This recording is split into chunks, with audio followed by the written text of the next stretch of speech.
Again, my understanding is this is all standard pro forma language in a criminal arraignment, that every defendant gets these instructions, but it seems to have special meaning when we're talking about former President Trump, who has shown no compunction about using his megaphone to trash prosecutors, to go after judges, and to say mean things and about potential witnesses in cases. And so that line really resonated. There was no admonishment about anything that he would say about the prosecution team or the judge, which I thought was interesting. No order along those lines. No commentary whatsoever. But that's something that could happen if at some point Trump began attacking the judge or the prosecutors in such a manner that the special counsel's office decided to make a motion and try to do something about it. Obviously, it's a delicate situation when you have somebody running for president. The courts and the government are going to bend over backwards to try to respect their right under the First Amendment to speak and to use political speech. But there's a line between speech and threats and intimidation, and it'll be interesting to see whether we are going to explore in this case or in the other cases where exactly that line rests. Ken, thank you. Let me just ask you one last question before you go, and I know that you've been inside until just moments ago and you ran out to get to this camera for us, for which we're grateful.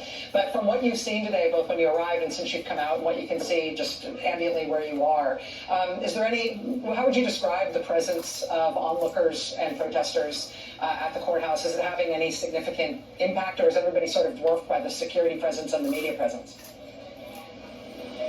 So I have to say, the presence of onlookers, remember, the public has grown since I was inside the courthouse. For most of the day, the media has dominated. And this is the biggest collection of media, satellite trucks, tents that I've seen ever at this federal courthouse. I'm told by veterans, probably not since the Monica Lewinsky, Bill Clinton scandal, have we seen anything like this at this courthouse, where a special counsel was investigating the then president. So the media presence was dominant. There haven't been that many protesters. There's a usual collection of eccentric figures in costumes. It's different from Miami in that respect. There were more pro-Trump protesters and Trump supporters running around that Miami area, around that courthouse. Not as much here, but definitely has grown in the last few hours, I would say. Ken Blaney, thank you so much, and keep us apprised. I know that the courthouse proceedings are over, but things have a way of evolving on stories like this over the course of the day. We really appreciate it, Ken. Thank you. Yeah, I just want to make a point, and Andrew can back me up here. Admonishments, I think, are normal. Don't tamper with the jury. Unless I'm wrong, is not a standard thing that a judge says to everyone walking in and out of a federal courthouse for arraignment. Like, that strikes me as a very Trump-specific admonishment. And every judge has their own boilerplate, right, in terms of what they do. I don't know what this magistrate judge does every proceeding. I don't know either. Yeah. I just think it's possible. I would just leave open the possibility that this magistrate judge's boilerplate isn't "don't tamper with a jury." I really don't think that's Andrew, you've appeared in these arraignments, and I'm curious what you think. Yeah, so two things stood out to me as unusual. It is not unusual for the magistrate judge to have talked to the assigned district judge to find out what the next date is. What is unusual is that, to your point, Chris, to be so focused on the trial date and to have from the district judge the dates by which she wants submissions on that issue, and it's going to be decided on the 28th. That, to me, is for people who are thinking that she is not focused on whether this can go to trial before the general election. That is the issue. And there's also clear that John Lauro knows that, and that is the reason he started saying, I need to know about the volume of discovery, because it's going to be a little eye-popping. There is going to be a huge amount, and the government's going to have to deal with that issue, that's going to be the fight. The second thing is to Chris's point about usually the standard condition that a judge emphasizes, and I thought when I heard it was going to be, and she reiterated, the most important thing is, I thought it was going to be that you have to show up at each court appearance. That is the most important thing. That is what bail is for, is that you will show up in court. When I heard that the standard condition and the most important thing is do not commit a crime, followed up by do not tamper with a juror. My reaction was, I was a prosecutor for 21 years. I was a defense lawyer for 5 years. I have never heard that. Wow. I stand corrected. Absolutely. I would love to ask you, Andrew, a couple of things. Number one is, given the unusual things that I think we now all agree were unusual that were said, does it give you sort of a rethink on what the delay might have been? Or do you still believe that it didn't have something to do with The quarter-hour delay? Yeah, the quarter-hour delay. Have you thought that at all? I think that there's no question that that's not the talking to the district judge. The district judge would have said, these are the dates, this is what I want to know.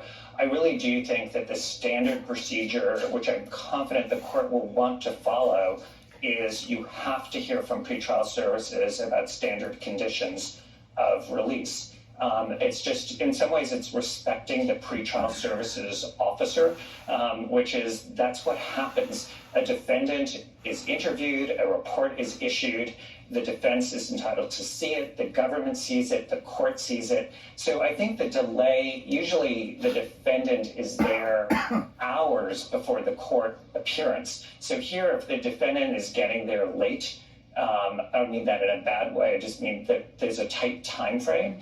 You have to allow that process. That's my best guess is the reason for a slight delay. And a quick follow-up. What did feel unusual to me, too, given the fact that Donald Trump has a history of attacking Jack Smith personally, attacking his wife, and the people around him, like Roger Stone, have histories of attacking the judge. This judge would single out the jury and not talk about not making inflammatory comments about the prosecutor, because that is something Trump has done.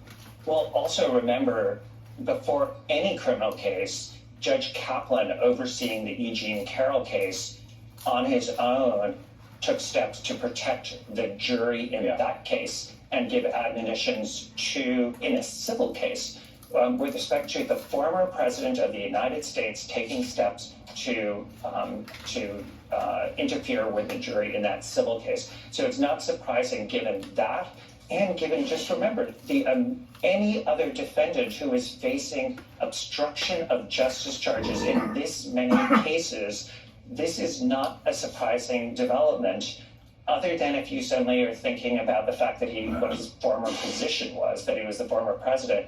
But if you want to treat him the way anybody else would, this is what you do. It is now 5 p.m. on the East Coast. Just to recap what has happened in the last hour, former President Donald Trump has now been arraigned on 4 federal felony counts related to his attempts to overturn the 2020 election, his attempts to stay in power against the will of the voters. It has finally happened. Trump was in the courtroom, as was special counsel Jack Smith and his team. As of 4 p.m., the magistrate judge entered the courtroom at 4:15, 15 minutes later. That was a 15-minute period in which we all increasingly boiled. But then at 4:15, the arraignment got underway. The judge read out the 4 counts against Trump and advised Trump of his rights at this hearing, which Trump acknowledged he understood. Then the former president pled. He pled not guilty to all 4 counts. The judge emphasized to Mr. Trump that the conditions of his release ahead of the trial include not committing a crime. The judge was very explicit about that. The judge then immediately and explicitly told him that tampering with a juror is a crime. Again, as Andrew Reisman was just saying, having been a prosecutor for decades and even a defense counsel thereafter, those were not words that he's used to hearing at a booking like this. The magistrate judge then set the next court appearance after some discussion and negotiation for August 28th at 10 a.m. Now, that will be an appearance not before this same magistrate judge, but before Judge Tanya Chutkan. She's the federal district court judge who will be handling this case all the way through trial.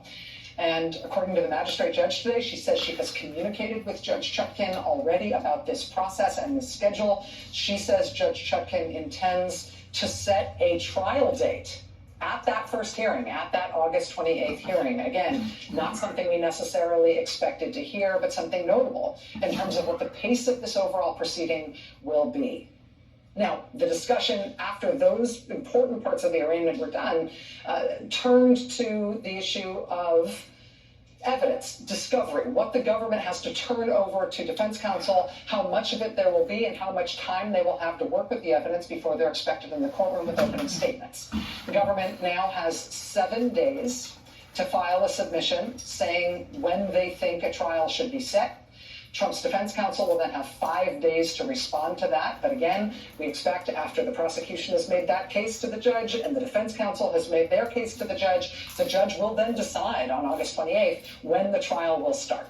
In the courtroom today, prosecutors made clear they want to go as soon as possible, while Trump's team asked for the latest date offered, even for that first court hearing. Trump's team said they need a lot of time to prepare and that the strictures of the Speedy Trial Act are, in their words, quote, absurd when applied to what they expect to be the pace of this case. Then it was over. The judge left the courtroom, and then Donald Trump left the courtroom. He's been arrested, he's been indicted, arrested, and arraigned 3 times in 4 months. None of this is normal, but this is our life now. Now Trump is headed back to Washington's National Airport. He's actually at Washington's National Airport. He will fly from National Airport to Newark, the airport in New Jersey, the major airport in New Jersey, and then from there he will return by motorcade to his golf club in Bedminster, New Jersey. Joining us now as part of our special coverage is a special guest. Harry Dunn was, of course, one of the officers who defended the Capitol on January 6th, law enforcement who defended the Capitol on January 6th, praised by Jack Smith as heroes in the brief public remarks that Mr. Smith made in announcing this indictment. Officer Dunn was at the courthouse for today's proceedings. Mr. Dunn, thank you so much for being with us today. I imagine this was an intense or emotional, at least notable day for you. Yeah, thanks, Rachel, for having me. Definitely was emotional, definitely was intense. At one point, I looked down, my watch started going off. I looked at my heart rate, it was over 100 beats a minute. So surreal, but definitely needed along the way for what we've been fighting for all along is accountability and justice. When these charges were brought, I think the fact that there was an indictment for Donald Trump related to January 6th by then was not a surprise, but the exact nature of the charges, the way that the violence of January 6th, which you personally experienced, the way that that was incorporated into these conspiracy charges. Jack Smith's indictment essentially says that Donald Trump exploited that disturbance. It quotes his advisors talking about violence as essentially a necessary part of the process that they were embarking on. I wondered how you feel, having been there, having experienced what you did, having put your life at risk, how you felt about the way this is charged and the way this is laid out. Yeah, when I initially saw the counts, and then I read the indictment, I texted some of the other officers who were there, Danny Hodges, and Sergeant Cannell, Mike Fanone. We have a group chat that we talk to each other in, and I was asking, hey, where's the January 6th part? Where's the violence part? And until that was pointed out to me, I was kind of confused. And but hearing Special Counsel Jack Smith when he talked about us and acknowledged us, that was really appreciated. It was very heartfelt, almost overcome with emotion. I'm getting a crash course in the judicial proceedings and how they work. That's not my forte, but I'm learning a lot about the process as we go, and some of the things that I would expect to just be normal and just happen right away. You just have to be patient and take your time, and and I trust the Justice Department is going to do that. Officer Chris Hayes, good to see you. I think a lot about a thing that you said at the very first, if I'm not mistaken, hearing of the January 6th Select Committee. You used a metaphor. You said basically there was a hitman that was sent by someone, and in the way that justice will work in other conditions is you'd find out who sent them, right? And you never said the ex-president's name, but it was clear what you were indicating. I was struck today that one of the things he's charged with, which is obstruction of an official proceeding, is something that dozens have been charged for actually storming the Capitol, and whether you feel like today, in some ways, answers that question, that request that you had at that first hearing about accountability for the person that sent them. Yeah, it's a road to accountability. The ultimate destination is a guilty verdict. So we're on the road to that. I actually messed up that metaphor, but I guess it was, everybody understood what I meant by it. And yes, that you can't just go after a lot of people call them the foot soldiers, but you have to go after the people that incited it, that organized it, that orchestrated it. Everybody who had anything to do with the failures of January 6th need to be held accountable. Officer Dunn, how are you? My question, I guess, is kind of a little bit more basic. It's good to see you. When Donald Trump and you were in that courtroom together, at any point, did he make eye contact with you, or you with him? No, well, so fortunately, I was in the overflow room, and I think that was a pretty safe place for me. So. Well, I mean, if you had an opportunity, to say anything to him, I just would be curious. If you had a conversation with him, what would that be? I don't even know, because I don't like talking to individuals who are lost in reality and delusional, flat out disrespectful. I don't even like to talk to individuals like that. So I don't even know if I would engage in a conversation with him. He's doubled down. He's shown no remorse, and I have no words for him. I let the special counsel do their talking, and hopefully a guilty verdict gets returned, and that's what I'll say, guilty.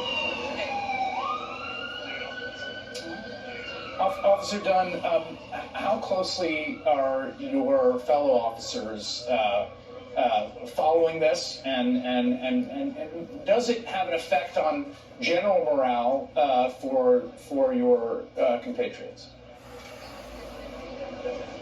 I'm not prepared to talk for everybody. I know some of the people that I have spoken to, everybody's aware of what's going on and that it is a distraction for officers trying to do their job and trying to move on in their life and move the country forward. But like I said, how can you move on without correcting the wrongs that have happened? So I think this is part of the process of moving forward and healing and taking the country forward, is to correcting the wrongs that have been done. Officer Harry Dunn, we really appreciate your time this evening, and honestly, I appreciate you changing your life around and putting yourself out there and putting your heart rate up over 100 beats a minute to be there in person and see this through. Thanks for talking to us, sir. Thank you. Thank you for having me. Y'all be good. All right. I want to tell you, I apologize that I was looking at my computer and being otherwise antisocial there for a moment while we were speaking with Officer Dunn. Just during the closing of his remarks there, we did just get a readout that Trump spoke when he was at National Airport before he got on the airplane to go back to Newark and then drive back to his golf club thingy, whatever, in New Jersey. And he didn't take questions. I was interested in whether or not reporters were going to be able to ask him questions about what happened today, because that could potentially lead to a more newsworthy moment with him rather than him just pronouncing, but instead it was just him pronouncing. I can give you the readout on it if you care. Yes, sir. Yes. Okay. He said, I've got a strong hunch, but let's see if I'm right. it's a short play for sad day for America. He's ahead in the polls. It's a political persecution. And he said, Washington looks terrible. So we covered it, I think. Alex Wagner joins us now. Alex, we have been covering a proceeding that had some, not twists and turns, but some unexpected little benchmarks along the way here at this arraignment today. Yeah, I mean, definitely the judge encouraging Trump not to tamper with the jury seems like something like that. That to me stuck out as well. But I also am struck by the sort of normal